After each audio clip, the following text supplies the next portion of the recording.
I met most of you earlier today. My name is Professor Ian Williamson. I am the Dean of the Palmer Ross School of Business. I get the opportunity to moderate a fantastic panel of individuals. We have individuals from the financial sector, real estate, healthcare. So we have a great group of individuals to talk to us about leadership, something that all of us spend a lot of time thinking about. So I'm going to introduce them, and then we're going to jump right in. So I'll start with Anthony Rodriguez. So Anthony is at Compass Commercial and is Senior Vice President for a real estate firm specializing in multifamily and commercial real estate. As an active commercial real estate agent, he facilitates and consults private investors and family offices in acquisitions and dispositions of investment property. He's the oldest of 5. I'm the oldest of 6. Boys or girls, or all boys or girls? 4 boys, 1 girl. I'm the oldest of all boys, so yeah, you can imagine that house. He joined the Air Force, the Air National Guard, in order to pay his way through college at San Diego State University, where he earned a bachelor's degree in finance. After his bachelor's degree, he moved to Orange County, where he later earned his master's degree, MBA, with a concentration in real estate at UCI's, and I added the word prestigious, Palmer Ross School of Business. Thank you very much. Appreciate this. And he actually teaches for us in our real estate program as well right now. Next, we have Kathy Garcia, who is a partner at Viso Consultants. Results-oriented business leader with over 20 years of combined experience in Fortune 500, Big 4, small, medium, private, and public companies, as well as management consulting experience. Career background in accounting, finance, audit, project management, business management, and spanning a wide variety of industries. Successful in supporting the C-suite with accounting and finance solutions, strategic business initiatives, enterprise-wide projects, and driving operational optimization. And I gather this is your company recently started, yes? Viso Consultants, yeah, women-owned and Latino-owned.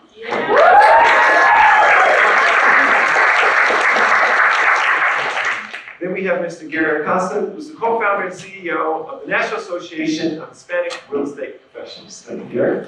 He is a venture capitalist and Latino business advocate.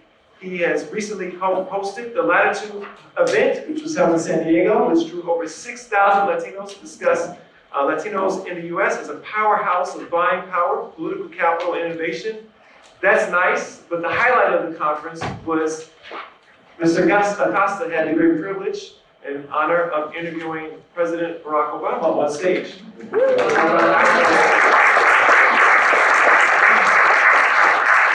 He even had former President sweating a little bit on his questions. Really good.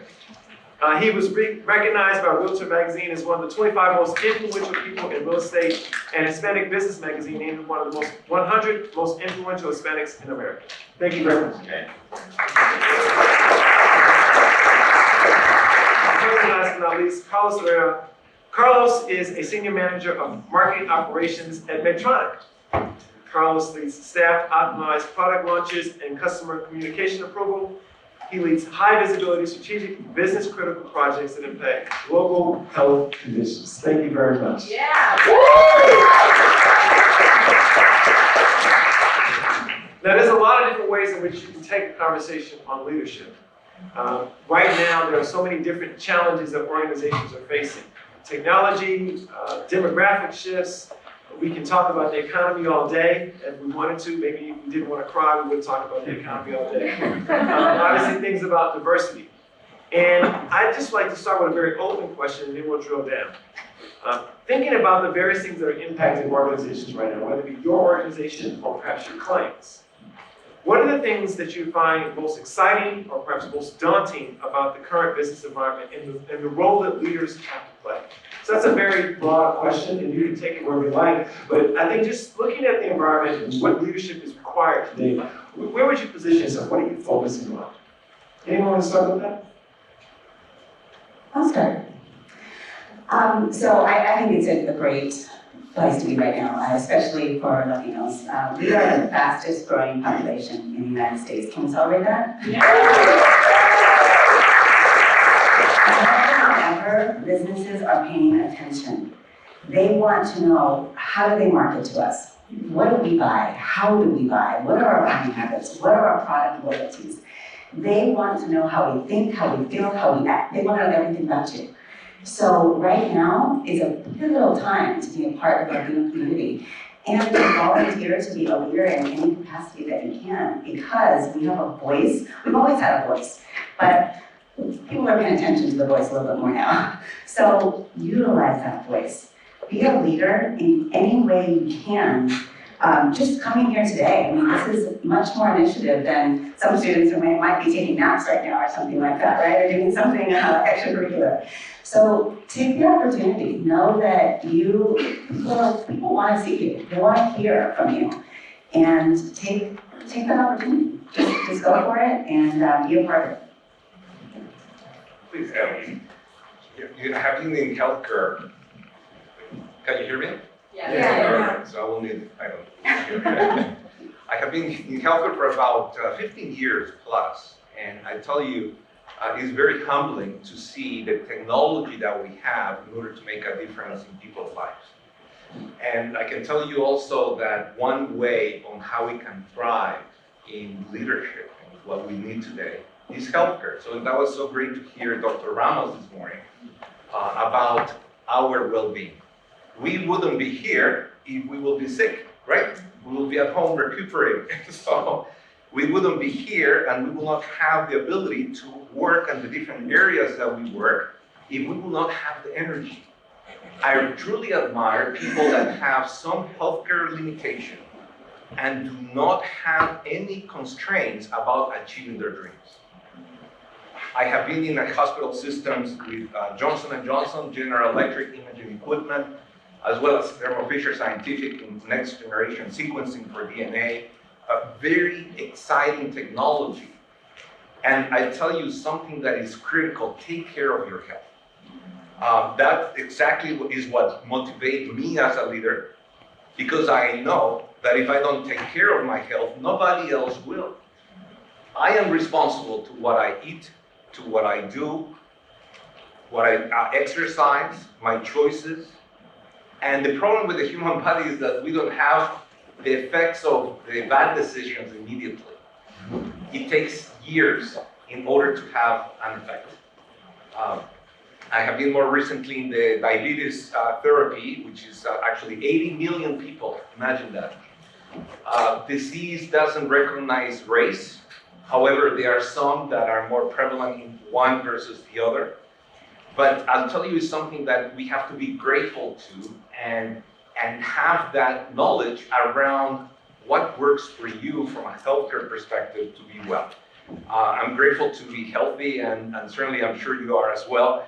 And if there's anything that you can think about on how to make a difference there, contribute to that, starting with yourself. If there's anything this last few years have taught us, it was how resilient we can all be, right through COVID and something that we would never have imagined, 5 years ago. And we're still, in the cusp of some of that. As a leader, we should not only develop those around us, but spot more. A good leader helps somebody in a team accomplish more. A great leader helps them accomplish more than they ever thought possible. And if there's anything that we've learned in this past couple of years is that we are resilient and we can do so much more if we put our mind to it. And we can do so much more and greater if we collaborate together instead of trying to hold each other back and look with a position of envy, but a position of love and support, and how can we help each other grow. And I love this organization because it was really cool when it came across my desk and how I can support, mi gente, my people, who are really trying to do a difference, not only for themselves, but for the community. And so those are all great comments. Let me kind of take a little bit of a different angle at this question. So I do believe that it is a great time to be Latino in this country for a lot of the reasons that my fellow panelists have shared. The country is facing a number of different challenges right now. One of the biggest challenges is that we have an aging population, and economic growth in this country is going to become more and more challenging. Latinos have the highest workforce participation of any other demographic in the country, so that's good news. Companies are starting to wake up to the fact that their own ability to grow is going to depend largely on their ability to reach this demographic. That's the good news. I think there's a few ways they can do that, that they're not doing.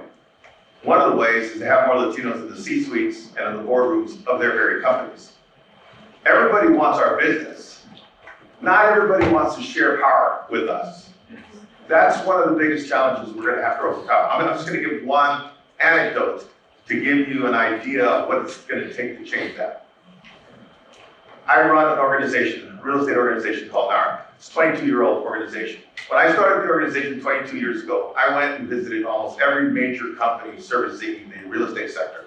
And I was practically standing on their tables telling them that there's going to be this tidal wave of Latino homebuyers coming right around the corner, and they need to prepare. They need to have the right products, they need to have the right staff, they need to have the right marketing strategy. And everybody nodded their head, and nobody did anything. Change is hard, and that was, what I was dealing with. When that started to change, because if you look at the data over the last 2 years, Latinos have been driving growth in the housing space. It's one of the few sectors where Latinos are actually outperforming and out-indexing the overall population. There's a company here in Orange County called New American Funding. They're a mortgage banking firm founded by a Latina by the name of Patty Ariel. Really great company. 10 years ago, you're like, hey, these guys are really kind of growing and whatnot. There was a tipping point that occurred a few years ago. They broke into the top 20 in the nation in terms of growth. They started to take market share away from the major players, from the Quicken Loans and from the Wells Fargos. When that happened, all of a sudden the conversation about Latinos in the real estate and mortgage sector went from, this is something that we should do, this is a nice thing for us to do, to if we don't do this, we're gonna continue to lose market share and we're all gonna lose our jobs. That's a war room conversation that is a completely different dynamic. That's a paradigm shift. And I've said this many times, and that is Tyler Perry and Oprah Winfrey did more for blacks in the entertainment industry than 50 years worth of political advocacy. Why? Because they proved there was a market, and they made money, and they were successful, and they started to take share away from the big guys, and all of a sudden the big guys started saying, there's a market we need to invest in. Those are the dynamics, those are the issues that we have to confront. That's the reality of what we're dealing with, what I think is going to take to solve that. I want to build on that point. So each of you in your career have had sort of a point where the plateau changed.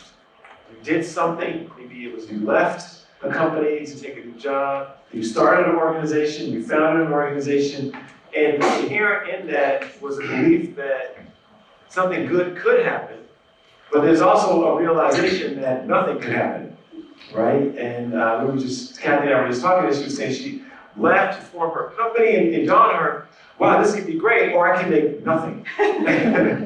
And in the work that I do, working with leaders, just examining companies, one of the realizations I've come to is there's never any major breakthrough for a person or in a company without innovation, and there's never any innovation without some form of personal risk. Right? At some point in time, there's a personal risk. And I think it's really interesting for how leaders think about risk and when they take it and how they manage it, both objectively, but also just emotionally. Can you think of a time in your career where you did something you knew you believed in, you knew it was the right thing for you professionally, but it had a risk? And how did you manage it? How did you manage that with the people around you? Sometimes the people that love you the most are the ones that are most likely to say, no, don't do that. It might go too bad. So how do you think about that? Because I think that's real for most leaders. I'll take that one first. Okay, so I had graduated in accounting, started at KPMG. I had the traditional, accounting path. I left KPMG, went to be an accounting manager, so on and so forth. I was doing Sarbanes-Oxley.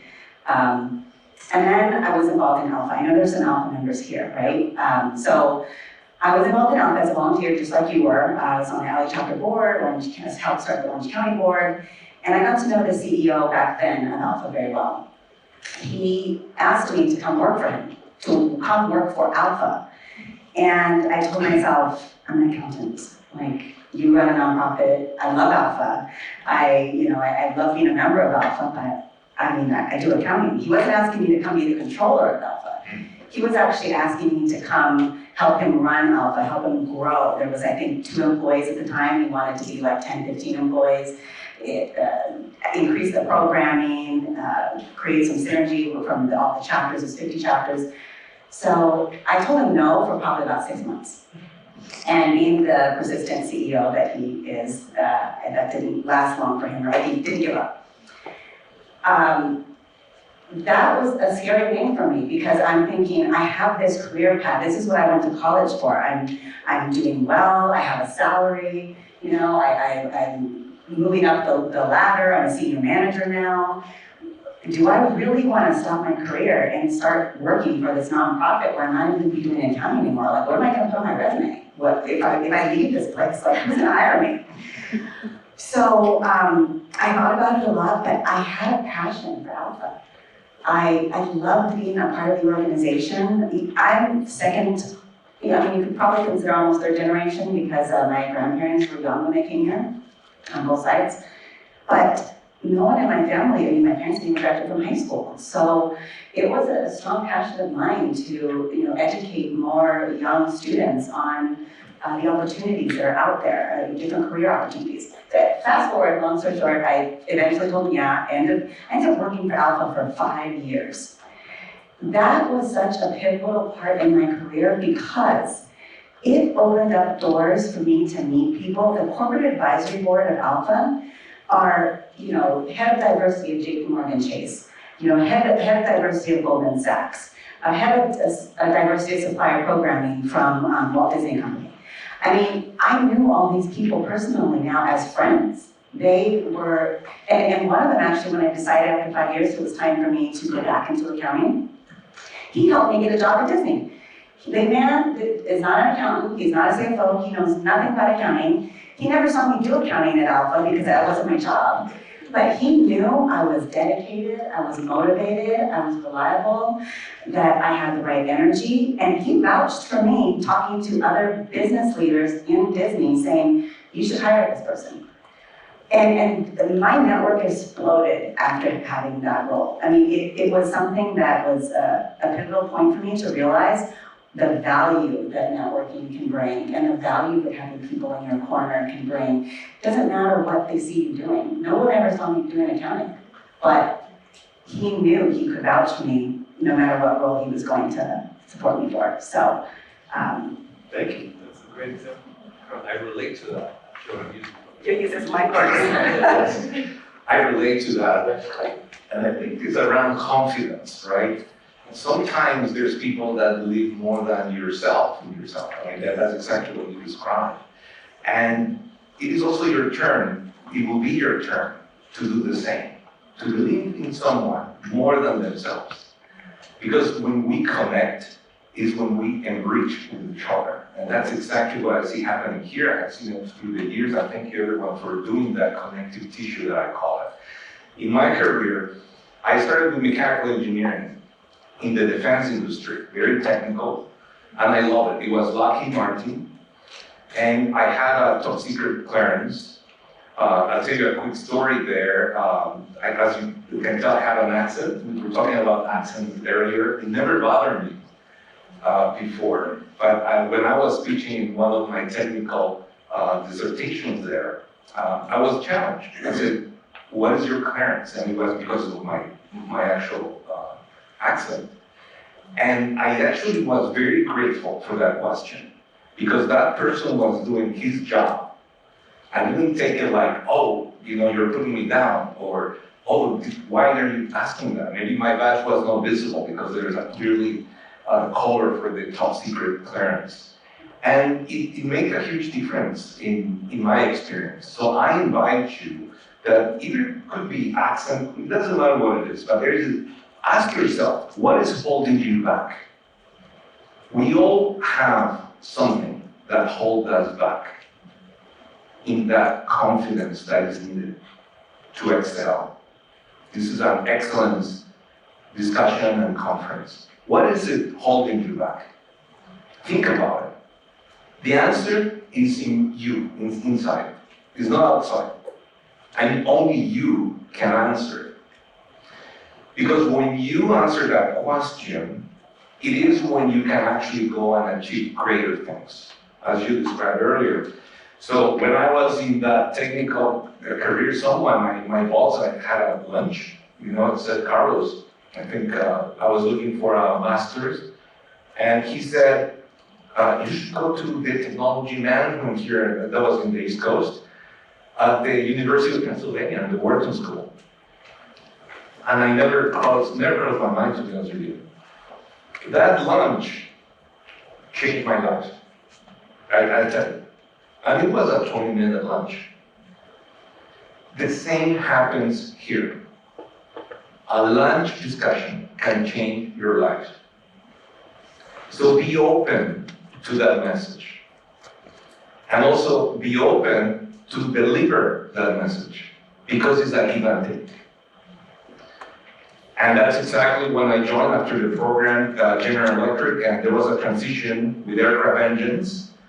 And GE at the time had the aircraft engines, both military and commercial, which is incredible. I mean, I love technology. When you get on a plane, you're on a device that has over 60 million parts, can you imagine? And then we don't realize that there we are in 20 minutes, wherever we want to go, or 12 hours, or whatever it may be. But then to go to healthcare, and I just fell in love with healthcare in terms of what happens with technology and what is possible.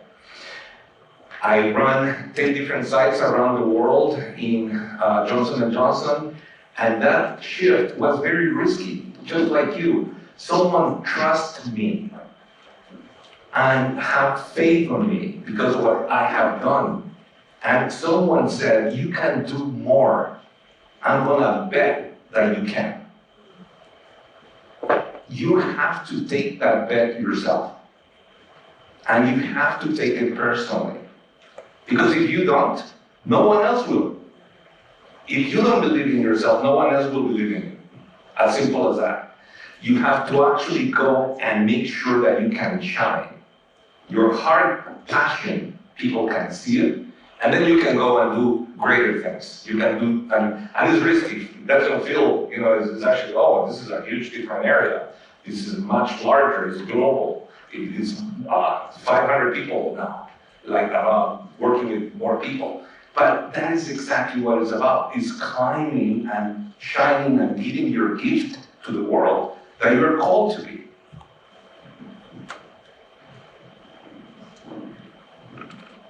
I can relate to the beliefs that you just mentioned.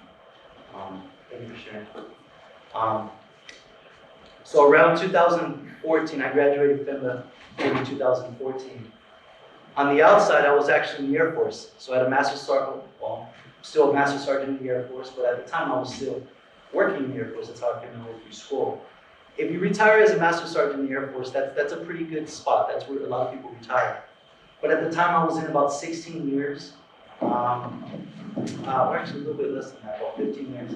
And I was deciding what was my next move. So I was here going to school, getting my MBA.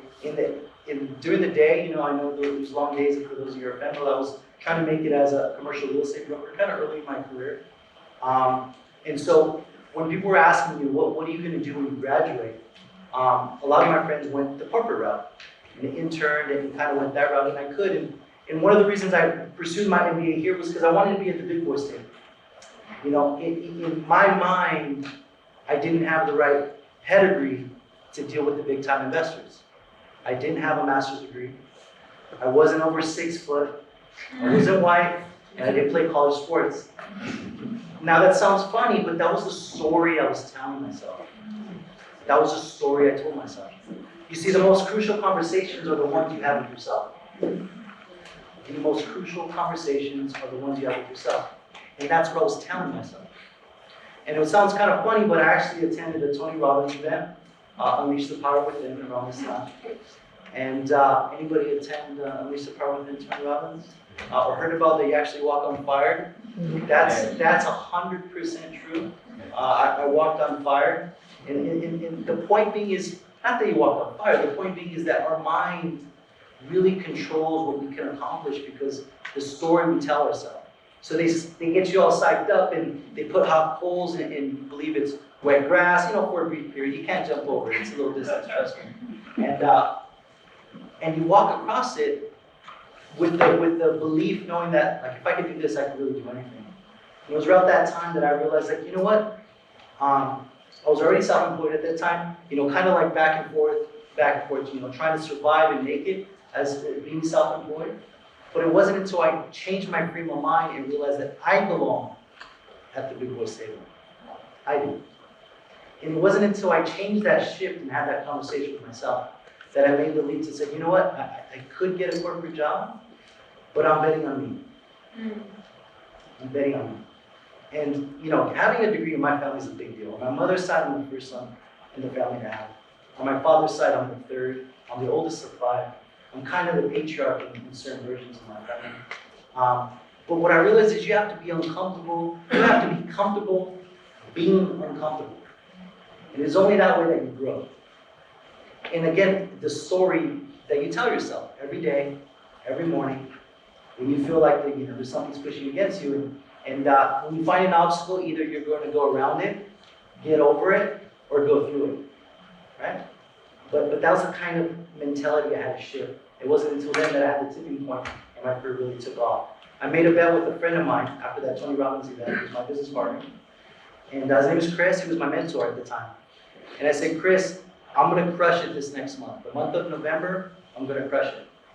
But I need a carrot. And so what's the carrot? I said, okay, if I get 5 deals this month, in my business, if you get 1 deal a month, you're doing well. If you do 2, you're doing great. If you do 5, it's insane, right? It's kind of the world I play in, with commercial apartment buildings that I help broker and help people buy and sell. And so he said, dude, you haven't done that. Most you've done is 2 in a month. I said, if I get 5, I need you to help me handle the clients, because the month of December, I'm going to go to Central America. For a whole month, I'm gone. But I need you to handle the clients. And he said, okay, on one condition. I said, what's that? He said, you need to pay for it in advance, and if you don't make it, you don't go.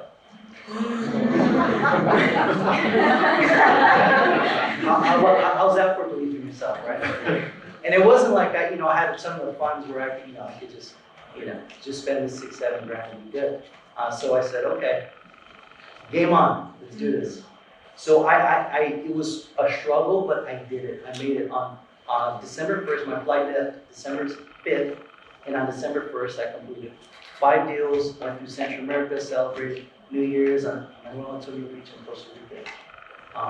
But that's what it took. For me, that was the carrot. For you, you got to figure out your why. You see, I don't have children yet, I don't have a wife yet, so my why is a little bit different than yours, but you got to figure out what yours is. Change your own story, the conversation you have with yourself, and get after it. I hope that helps. I'll try to, cap that off. People talk a lot about integrity being a critical component of leadership. And I believe that every leader has to have some philosophy that they stand by, that they're known for, right? Whatever that may be. I run a real estate professional organization. My members are real estate agents and brokers and individual, primarily Latinos in the real estate space. How does the organization get its funding? Well, we get some funding from dues. So our members pay between $49 and $200 a year to be part of the organization. That means that we probably have to get 1,000, members to raise $50,000 to $200,000. I can get that with one sponsor. But sponsorship in my business is a little bit like a drug, right? You can get addicted to it, and it starts to have a great deal of influence in the way you behave, the decisions you make, and so forth, because that's your lifeblood. You need money to be able to run an organization. Back during the housing crisis, there's a company here in Orange County, and I probably shouldn't name them, but they ended up in a good place. They were known for doing real estate auctions, so there was a lot of foreclosures in the marketplace, if you remember the real estate crisis. 6 million people lost their homes during that period of time. The majority of those people that lost their homes were people of color. A lot of those homes were being taken back by the banks and then resold to investors, right? So they would use a lot of different platforms, including this very large auction company that would auction these properties back to almost exclusively investors who would pay cash for these properties. But we were turning communities from homeowner communities to rental communities along the way. We knew that was going to have a long-term impact on those communities and for people of color in particular. So we did a little bit, we used to do this weekly show at NARA, we run it on YouTube and we talk about different issues. And we were talking about this company, and the fact that this company was having a negative impact on our communities. Well, it turns out that company was just about to sign a major contract with Wells Fargo. And somebody from Wells Fargo saw that clip and called that company and said, hey, you know what? We're not gonna be able to hire you unless you get right with NARA. Because Wells Fargo cared about what our opinions were about certain things. And if they hired them, they knew we wouldn't like it. So of course I get a call from this company out of the blue offering to sponsor NARA. And it was a lot of money. And it was a time when the real estate market was struggling and our organization was struggling. And I thought to myself, this would be an easy out. But the way we responded to that is we said, okay, we'll let you sponsor this, but you have to change certain things about the way you do business. We can't just take your money. You have to actually change. And the change that they committed to was they would only allow owner occupants to purchase their properties for a period of time. If no owner occupants purchase it, then they can sell it to an investor. That was the change. It's a big change for a company like that to make. They agreed to do it. They changed the way they did business. They sponsored us. We ended up having a good relationship with them. That didn't work out with every other company. There's another company out there that had a similar situation. They approached us with sponsorship money. We said, you have to change something. They said, forget it. We're not going to sponsor you. You're telling us you're not going to take our money? I said, yeah, we're not going to take your money. But it really did establish our organization. It drew a line in the sand. It sent the message to the marketplace that this is an organization that actually stands for something, that will actually turn away money at times if it compromises their role and their role as leaders in the marketplace. Those are tough decisions that sometimes, not everybody can make. I don't think our organization is known to be sort of combative.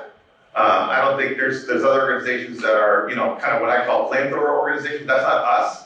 But everybody knows that NARA definitely has integrity, and there are certain things that we just won't do, no matter what the price is. And I think that has created a great deal of respect for us along the way.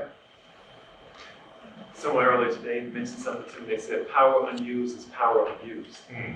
And you noted when you started that the Latino business environment is a powerhouse. And so here's a great example of using that power to support your values. Right. Which I think is, and with great risk. Yes. They're real tangible risks. So I appreciate that example. I have one other question, and then we'll open it up to the audience. Oftentimes people look at individuals that have been successful, and all of you certainly fit that category. And it's almost like they view them as, wow, that's a great aspiration for me, but you're sort of like chiseled in stone now, like it's done. It's over. You're doing what you're doing and that's it. And when I talk to individuals who are leaders in organizations, I oftentimes find that it's anything but done. And this is a continual work of art. And they're always thinking about doing something or trying to improve. And I think that's really important for individuals to understand that it's not the outcome, it's the steps. So each of you, the question I would have is, what's one thing you're working on today to enhance yourself as a professional or as a leader? What's something you're working on right now that you feel like, I gotta do something about this? I'll go first. We'll reverse the order this time. Because we were talking about that before we started. I was thinking about this a little bit. One of the things that we said earlier today when we had our conversation upstairs, I said how important communication skills are. Okay, you have to have, good ideas. You have to have integrity. You have to be somebody who executes or respect you as a leader. But you have to be able to articulate those thoughts and those ideas in an effective, compelling way. And that is something that I try to work on all the time. 5 years ago, I started writing a blog. And I was the last guy to join Facebook. I'm just not, up to speed on everything.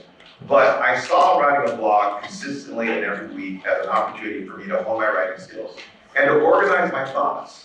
And I write that blog for our network to a certain degree, but primarily it's therapeutic for me because I have to organize those thoughts, and I've gotten better over time at my advanced age. And I believe it's really made me a better leader in a lot of different ways. So for a guy in his 50s to decide he's gonna start writing a blog all of a sudden, isn't that easy. It was a bold step in that direction, but I knew that it's what I needed to do to continue to improve my communication skills and my ability to articulate certain thoughts and ideas to our members. So that's one example. I would not consider myself a work of art by any stretch, and those are your words, not mine, but I definitely agree that you have to continually be working on yourself. So, Anthony. I try to build on a combination of hard skills and soft skills. Soft skills and the communication, you become really valuable when you can take the complicated information and dial it down that you can speak and articulate it to somebody that wouldn't have that kind of background. And there's two things that I've more recently done to myself to personally grow. I mentioned that you have to be comfortable with being uncomfortable. And for me this year, I'm teaching my first course here at Paul Mirage, which is pretty cool because I'm alone. And that's a little bit of a stretch for me because above and beyond my career to teach a course here, and it's a lot of fun. And there's a couple of my classmates here in the audience, which is kind of cool. And then the second thing is to find more purpose. And in that more purpose, I joined, I'm on the board of Pathways LA, which is helps early childhood education in Los Angeles, about 4,000 families. And joining a nonprofit on the board, it was a stretch above, different outside of real estate. Even though I've had different volunteerism opportunities, the ability to be uncomfortable and to see from an executive point of view and how to help an organization grow and support more children and families is a beautiful thing. So it's outside of my scope of career. And so, I don't know anything about child care. Like, I'm the oldest of 5 and I help raise a few, but I have children of my own. So it's a really cool stretch for me, but something that it is valuable to find purpose and grow personally. Carlos? I'm working on life-work balance. And I call it more life-work integration.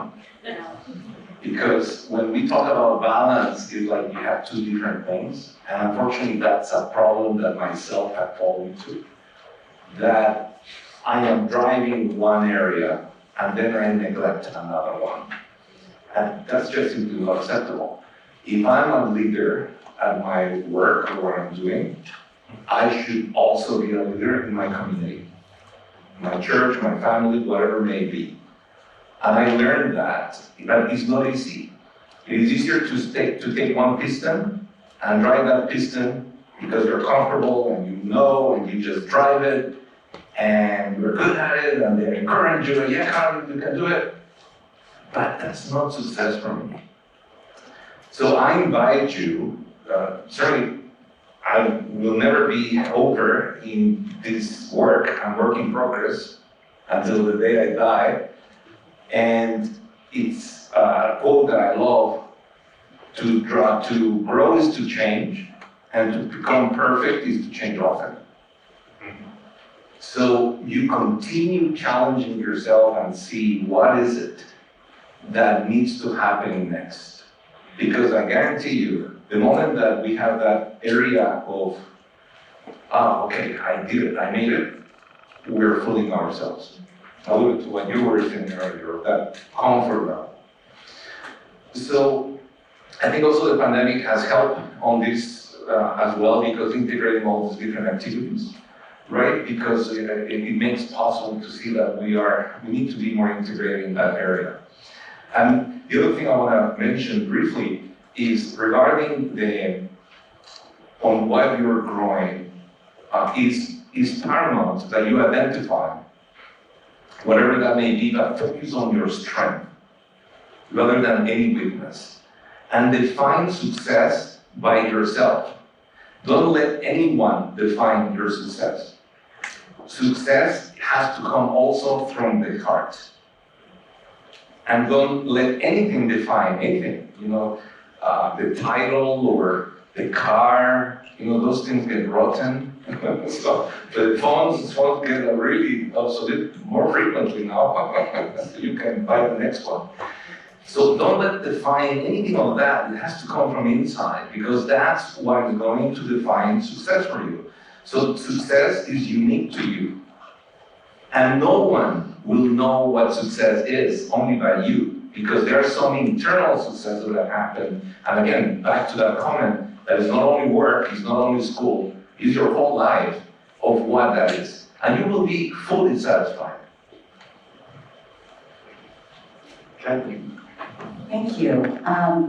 So I love the get comfortable with being uncomfortable. I love that. It's not easy to do, but you know, just 2 months ago, my business partner and I launched Aviso Consultants. We started our own business. I had grown up after college in a corporate environment, except for going to work for Alpha. I mean, that was one of my questions when I was going to work for Alpha, like, can you pay me? You're a nonprofit. I'm an accountant, I want to make money. But, you know, you have to continue to challenge yourself. And I had never run a nonprofit before. I didn't know what that meant. But I had somebody that believed in me, like you were talking about before. And I was like, there's some reason this man thinks I can do it. So he sees something that I don't. I told myself, I gave him a 2-year commitment. I said, you know, because you can't do anything in a year, right? So I give you a 2-year commitment. I ended up staying there 5. But with that experience, I learned selling. I mean, we were selling diversity programs to Fortune 500 companies. So I learned that skill set. That was something that I would never learn, just crunching numbers in accounting. And so it brought out a skill set in me I didn't even know I had. And then after I left Disney, I went back to Disney, and then I was moving, and I needed to get a new job, and my commute was horrible. So I took a job doing all sales. And again, I wasn't even doing accounting anymore. So this girl who thought that I'm an accountant, all I know how to do is accounting, and I'm too afraid to take this job. Now I took a job just doing 100% per sale. So me getting paid depending on me selling things. I was working for a larger consulting company, so it was like almost a $1 billion company, a global company. So it was still a big company. But then I decided, hey, let me go the entrepreneurial route. I joined a business partner of mine, not my current partner, but a couple of years ago, joined someone else, helped him grow his business.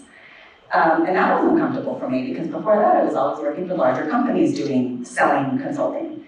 So it's like, I never thought I had this pattern of making myself uncomfortable, but apparently I like being uncomfortable.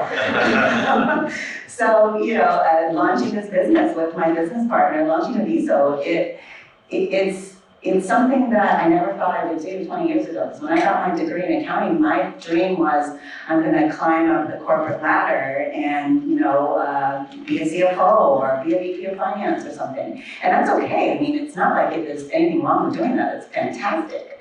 My business partner was a CFO of a company.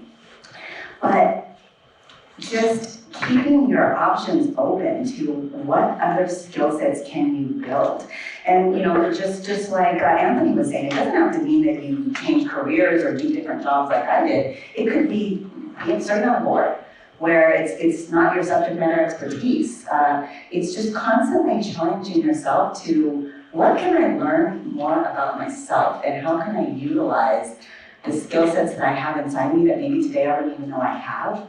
How can I utilize those skill sets to help other people? Being a leader, we've all commented on that. Being a leader is about picking out people. Sometimes I didn't trust myself to do certain jobs, but someone brought me up. So when you get to a place where you have an opportunity to do that, now you have the opportunity to say, I see something in you. I want you to come work for me. I want you to take this promotion. Maybe you're not even applying for the promotion, but someone else says you should, so you should. You have the opportunity to be that person, and I think that should be all of our goals is to at some point get to a place where you can influence someone else and be a part of the success of our culture. All right, we got a few minutes, so we're going to open up to the floor. Anybody have any questions for these four amazing individuals? I see two, so we'll go here. And Hi, I'm Janet, Mirage School of Business. So my question for you is, you've all been very successful in your professional careers, but what do you do for fun, that work-life balance? I love biking. So that's what I do. And it's funny because I compare the different challenges we have with biking. So I say sometimes in the business environment, it feels like biking on sand. And people relate, I love hiking. One of my initiatives was the Mount Everest, was the Everest initiative, 130 countries. Fantastic job for the team. And I bring that experience of fun into the workplace because we all relate to it. We all relate on sweating, right? We all relate to the challenge of having, the next mile. And I really have, it's fun. I really like to do that. And certainly, I love the biking and swimming a little bit too. Did you say you climbed Mount Everest? No. Oh, I was gonna say, I don't do anything then. I'll tell you, I'm not sure if I incorporate. Really? That's exactly what it is. Yeah, like him, I enjoy hiking, I enjoy traveling, like that Costa Rican trip I did, so I'm like 26 countries or so in so far. And do some volunteering.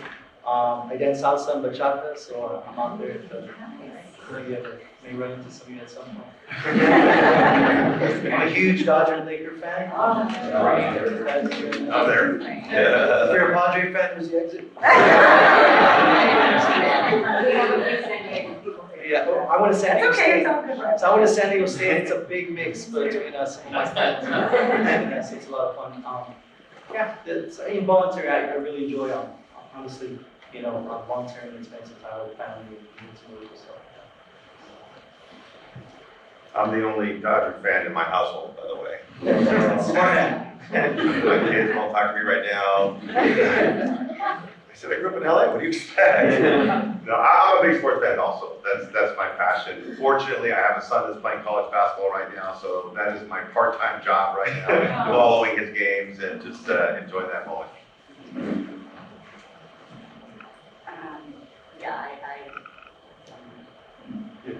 I like sports as well. I'm a big Dodger fan. So my husband and I visit different ballparks whenever we travel. So we've been to Phillies, the Mets, New York, Boston, and Chicago. I mean, probably half of the ballparks we've been. But we love to eat. So we watch a lot of cooking channels and we like to cook. We have a Rottweiler, so we like dogs. And we love music, so we go to a lot of concerts.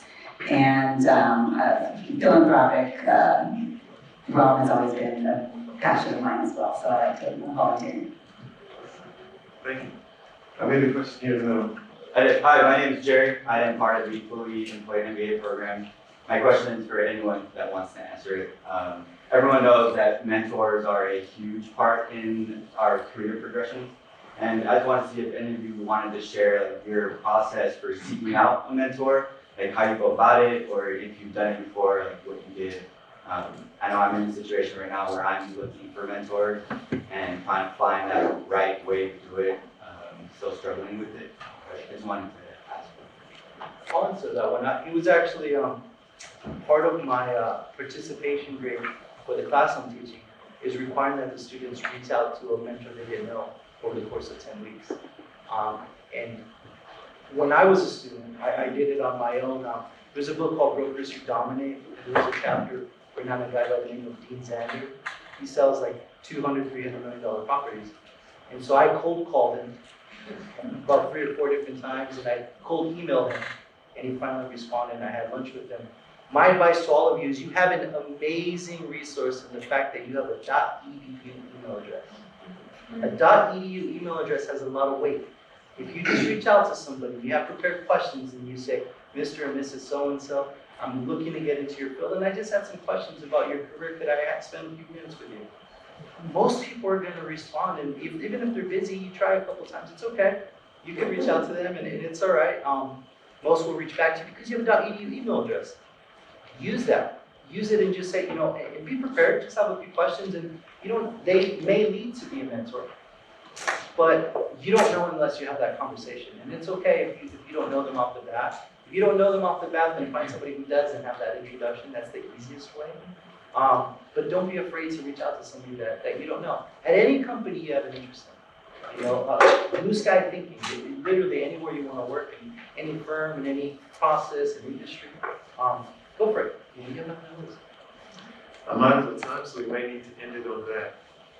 But let me just say, thank you very much for the insight, for the candor, for sharing some of the more challenging decisions you've had to make in your career. I think that's the type of information that prepares our individuals well. And thank you for your commitment and support for coming out today and spending some time in this Saturday with us.